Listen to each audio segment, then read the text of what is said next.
Garden kitchen എന്ന YouTube ചാനലിലേക്ക് എല്ലാവർക്കും സ്വാഗതം. ഇന്ന് നല്ല ദിവസം എല്ലാവർക്കും ആശംസിക്കട്ടെ. ആദ്യമേ ഞാൻ ഇന്ന് കാണിക്കുന്നത് ഒരു റംബുട്ടാൻ വെച്ചുള്ള കറി ഉണ്ടാക്കാനാണ് ഞാനിന്ന് കാണിക്കുന്നത്. അത് ഞാൻ ആദ്യമായിട്ട് റംബുട്ടാൻ ഉണ്ടല്ലോ, നമുക്കെല്ലാവർക്കും ഇപ്പോൾ സീസണാണല്ലോ റംബുട്ടാൻ്റെ. നമ്മൾ സാധാരണയായി കാണുന്ന റംബുട്ടാൻ ഇങ്ങനെ ഞാൻ കട്ട് ചെയ്തിട്ട് അതിനകത്തെ ഫ്ലഷ് ഉണ്ടല്ലോ നമ്മൾ കഴിക്കുന്നത്, അത് ഞാനൊരു 15 എണ്ണം ത്തോളം ഏകദേശം അത് പൊളിച്ചിട്ട് വെള്ളത്തിൽ ഉപ്പും പച്ചമുളകും ചേർത്തിട്ടാണ് ഞാനിത് ഇട്ടിരിക്കുന്നത്. ഇട്ട് വേവിച്ചതാണ്. ഞാനിങ്ങനെ അടച്ച് കുറച്ച് മഞ്ഞൾപ്പൊടിയും ഉപ്പും പച്ചമുളകും കൂടെ ചേർത്ത് ഞാൻ വേവിച്ചുകൊണ്ടാണ് ഇരിക്കുന്നത് ഇപ്പം. എന്നിട്ട് അതിലേക്ക് ഞാനിനി അത് നല്ലൊരു ഒഴിച്ചേറിയായിട്ട് നമുക്ക് ഈ മാങ്ങ പുളിശ്ശേരി ഉണ്ടല്ലോ, പഴുത്ത മാങ്ങ നമ്മൾ പുളിശ്ശേരി വെക്കുമല്ലോ സ്ത്രീകൾ സാധാരണ വീട്ടമ്മമാരൊക്കെ, അതേപോലെ നമുക്കിത് കറി വെക്കാനായിട്ട് സാധിക്കും. ഞാനിങ്ങനെ പല പ്രാവശ്യം ട്രൈ ചെയ്ത് കറി വെച്ചിട്ടുണ്ട്. നല്ല മാങ്ങ പുളിശ്ശേരിയുടെ ടേസ്റ്റിൽ ഈ പഴുത്ത റംബുട്ടാൻ നമ്മൾ കട്ട് ചെയ്തിട്ട് ഇതിനകത്ത് ഫ്ലഷ് എടുത്ത് നമ്മൾ ഒരു 15 എണ്ണം എൻ്റെ ആവശ്യത്തിന് അത്രയും മതി, അതുകൊണ്ട് അത്രയും എടുത്തിട്ട് ഞാൻ ഇത് മഞ്ഞൾപ്പൊടിയും കുറച്ച് വെള്ളം, ഒരുപാട് വെള്ളമായിരുന്നു, കുറച്ച് വെള്ളവും ചേർത്തിട്ട് ഇങ്ങനെ എടുത്തിട്ടുള്ളതാണ് ഇത്. മഞ്ഞൾപ്പൊടി ഇതിട്ട് വേവിച്ച അതിനുശേഷം നമുക്ക് ആവശ്യമായിട്ടുള്ളത് ഇതിന് നല്ല കറിവേപ്പില. ഇതെൻ്റെ വീട്ടിലെ പറമ്പിൽ നിന്ന് പറിച്ച നല്ല ഫ്രഷ് കറിവേപ്പില കടുക് വറക്കാനായിട്ട്. പിന്നെ നമുക്ക് ചെറിയ ഉള്ളി അരിഞ്ഞത്, കടുക് വറക്കാനായിട്ട് വറ്റൽമുളക്, പിന്നെ കടുക് തളിക്കാനുള്ള ആവശ്യമായ കടുക്, വെളിച്ചെണ്ണ. ഈ വെളിച്ചെണ്ണ എൻ്റെ വീട്ടിലെ തേങ്ങ ആട്ടി ഫ്രഷായിട്ടെടുത്ത വെളിച്ചെണ്ണയാണ്. ഇത്രയൊക്കെ നമുക്ക് ആവശ്യമായിട്ടുള്ളൂ. പിന്നെ തേങ്ങ ചിരകിയത് ഞാൻ മിക്സിയിൽ ഇങ്ങനെ അരച്ച് വെച്ചിട്ടുണ്ട്. മിക്സിയിൽ ഇങ്ങനെ അരച്ച് വെച്ചിരിക്കുക. തേങ്ങയും വെളുത്തുള്ളിയും ജീരകവും കൂടെ ചേർത്ത് മിക്സിയിൽ അരച്ച് വെച്ചിരിക്കുന്നതാണ് ഈ കാണുന്നത്. അതൊരു അരമുറി തേങ്ങ എന്ന് പറയുമ്പോൾ ചെറിയ തേങ്ങയുടെ അരമുറി ഭാഗം, ഒരു ഹാഫ് പോർഷൻ തിരികി അതിനകത്ത് വെളുത്തുള്ളിയും ജീരകവും കൂടെ മാത്രം അരച്ചിട്ട്. ഇത് മഞ്ഞപ്പൊടി ഇട്ടതുകൊണ്ട് ഞാൻ മഞ്ഞപ്പൊടി ഉപയോഗിച്ചിട്ടില്ല, അരച്ച് വെച്ചിരിക്കും ഓൾറെഡി. അപ്പോൾ ഇതിനകത്തേക്ക് ഇത് വെന്ത് ഇത് നല്ല തിളയ്ക്കുന്നുണ്ട്. ഇതിൽ ഉപ്പ് ഞാൻ ആവശ്യത്തിന് ഇട്ടിട്ടുണ്ട്, പിന്നെ ഞാൻ മഞ്ഞൾപ്പൊടിയും ഇത് ഇട്ടിട്ടുണ്ട്. അപ്പോൾ ഞാൻ ആദ്യമേ അത് പറഞ്ഞല്ലോ. അപ്പോൾ ഇനി നമുക്ക് ആവശ്യമായിട്ടുള്ളത് നമ്മൾ ഈ അരച്ച് വെച്ചിരിക്കുന്ന, ലോ ഫ്ലെയിമിൽ ഇട്ടതിന് ശേഷം അരച്ച് വെച്ചിരിക്കുന്ന ഈ തേങ്ങയുടെ മിക്സ് നമ്മൾ മിക്സ് ജാറിൽ നിന്ന് ഇതിലേക്ക് ഒഴിച്ചു കൊടുക്കണം. ആവശ്യത്തിന് വെള്ളം ഒഴിച്ച് നമ്മളത് ഒഴിച്ചു കൊടുക്കണം. ഒഴിച്ചിട്ട് ഒത്തിരി തീ കൂട്ടി വെക്കരുത്, ആവശ്യത്തിന് മാത്രമേ തീ ഇടുക. ഒരു മീഡിയം ഫ്ലെയിമിൽ ആയിരിക്കണം നമ്മൾ തീ ഇടുന്നത്. അതിനുശേഷം നമ്മളത് മീഡിയം ഫ്ലെയിമിലിട്ട് അതൊന്ന് തിളയ്ക്കുമ്പോൾ നമുക്ക് അതൊന്ന് ഇളക്കി കൊടുക്കാം. നമുക്കൊന്ന് ഇളക്കി കൊടുക്കാം.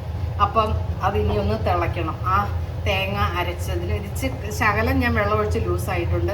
ഇത്രയും വെള്ളത്തിൽ അരയ്ക്കരുത്. ഞാനിന്ന് തേങ്ങ അരച്ചപ്പോൾ കുറച്ച് ലൂസായി. പക്ഷെ ഒരു മിനിറ്റ് നമ്മളത് തിളയ്ക്കാനായിട്ട് അനുവദിക്കണം.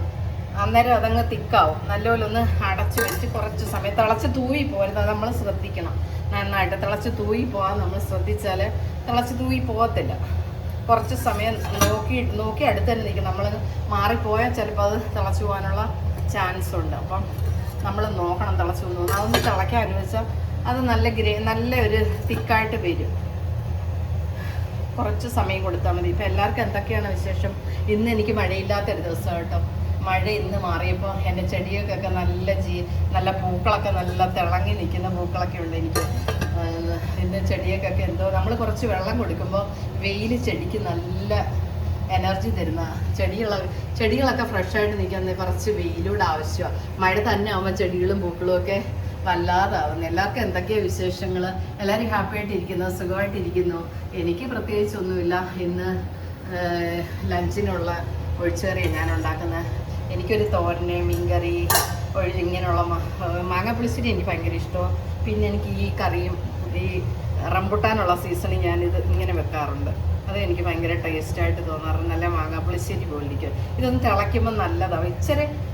ഇത്രയും വെള്ളം ഒഴിച്ചരയ്ക്കാതെ ഞാനിന്ന് അരച്ചപ്പോൾ കുറച്ച് വെള്ളം കൂടിപ്പോയി. ഇത്രയും വെള്ളം വേണ്ട. നമുക്ക് എത്രമാത്രം നമ്മുടെ ഒഴിച്ചു കറിക്ക് തിക്നെസ് വേണം അതനുസരിച്ച് നമ്മൾ വെള്ളം ഒഴിക്കുക. അതുപോലെ ആദ്യമേ റംബുട്ടാൻ ഇട്ട് നമ്മൾ വെക്കുമ്പോഴും നമുക്ക് കുറച്ച് വെള്ളം ഒഴിച്ച് വേവിക്കാം. ആദ്യം വെള്ളം ഒഴിച്ച് വേവിച്ചിട്ട് പിന്നെ നമ്മൾ അരച്ചുകൂടെ ഒഴിക്കുമ്പോൾ ഭയങ്കര നീണ്ടു പോകും കറി.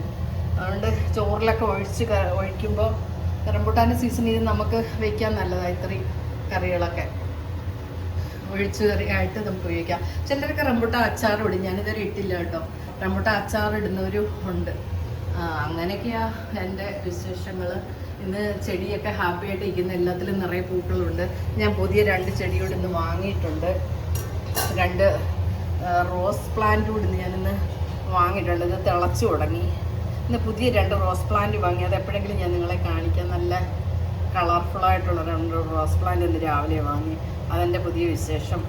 ഇനി അതിനെ സംരക്ഷിച്ച് വളർത്തിയെടുക്കണം. നല്ല പൂക്കളൊക്കെ വളമൊക്കെ കൊടുത്ത്. ഇത് തിളച്ച് കേട്ടോ. ഒത്തിരി ഇട്ട് തിളപ്പിക്കേണ്ട ആവശ്യമില്ല. കുറച്ച് തിളച്ച് കഴിയുമ്പോൾ നമ്മളത് തീ കുറച്ചിട്ടിട്ട് നമുക്ക് അടുത്ത ബർണർ കത്തിച്ച് കടുക് വറക്കാനായിട്ട് നമുക്ക് വെക്കാം. ചീനിച്ചട്ടി വെച്ച് കടുക് വറക്കാനായിട്ട് എടുക്കാം. ഇത് ഞാൻ ആട്ടിയ എൻ്റെ പറമ്പിൽ നിന്ന് കിട്ടിയ തേങ്ങ, അത് നല്ല ഫ്രഷായിട്ടുള്ള വെളിച്ചെണ്ണ ആട്ടിയെടുത്തതാണ്. നല്ല ഫ്രഷായിട്ടുള്ള വെളിച്ചെണ്ണ. അത്രയൊക്കെ മതിയായിരിക്കും. ഉള്ളി ഒന്ന് വാട്ടിയെടുക്കാനുള്ള വെളിച്ചെണ്ണ ആവശ്യമുള്ളൂ. അതിലേക്ക് നമുക്ക് ഇത് കുറച്ച് ചെറിയ തീ ഇച്ചിരി കുറച്ചുള്ളൂ. ഇതിൻ്റെ തീ കുറച്ച് ഇട്ടിട്ട് നമ്മൾ ഇതൊന്ന് ചെറുതായിട്ട് തിളയ്ക്കാൻ അനുവദിച്ചാൽ മതി. ഈ വെളിച്ചെണ്ണയുടെയും തീ കുറച്ച് കുറയ്ക്കണം.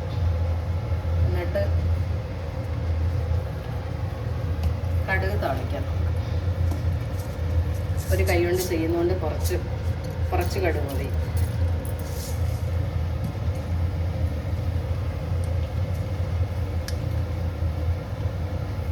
ആ കടുക് പൊട്ടി വരുമ്പോഴത്തേക്കും നമുക്ക് ശബ്ദം കേൾക്കാമല്ലോ.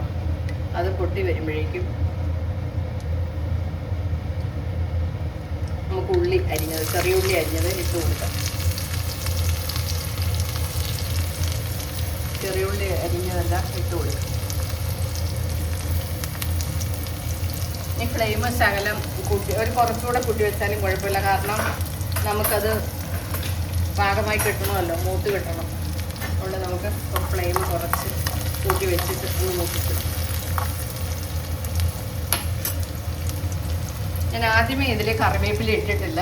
അതുകൊണ്ട് ഇപ്പം നമുക്ക് കുറച്ച് കറിവേപ്പില ആഡ് ചെയ്ത് കൊടുക്കാം. ഫ്രഷ് കറിവേപ്പില പറമ്പിൽ നിന്ന് എൻ്റെ പറമ്പിൽ നിന്ന് തന്നെ പറിച്ചെടുത്ത ഫ്രഷ് കറിവേപ്പില നമുക്കിതിൽ ഇട്ട് കൊടുക്കാം. അതുപോലെ തന്നെ നമ്മൾ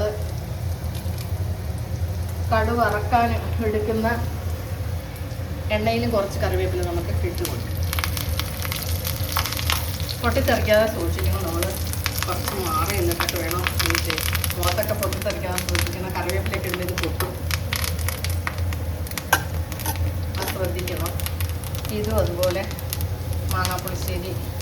മാങ്ങാപ്പുളിശ്ശേരി പോലെ തന്നെ ഇരിക്കും ഈ റംബൂട്ടാൻ്റെ.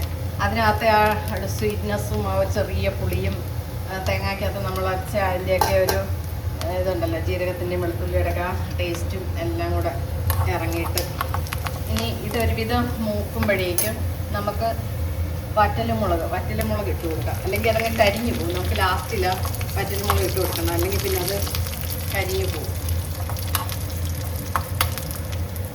ഇനി നമുക്കതിൻ്റെ ഫ്ലെയിം ഓഫാക്കാം. നമുക്ക് ഈ കറിയിലേക്ക് ഒഴിക്കാം. ഒരു കൈകൊണ്ട് ചെയ്യുന്നത് ബുദ്ധിമുട്ടുണ്ട്.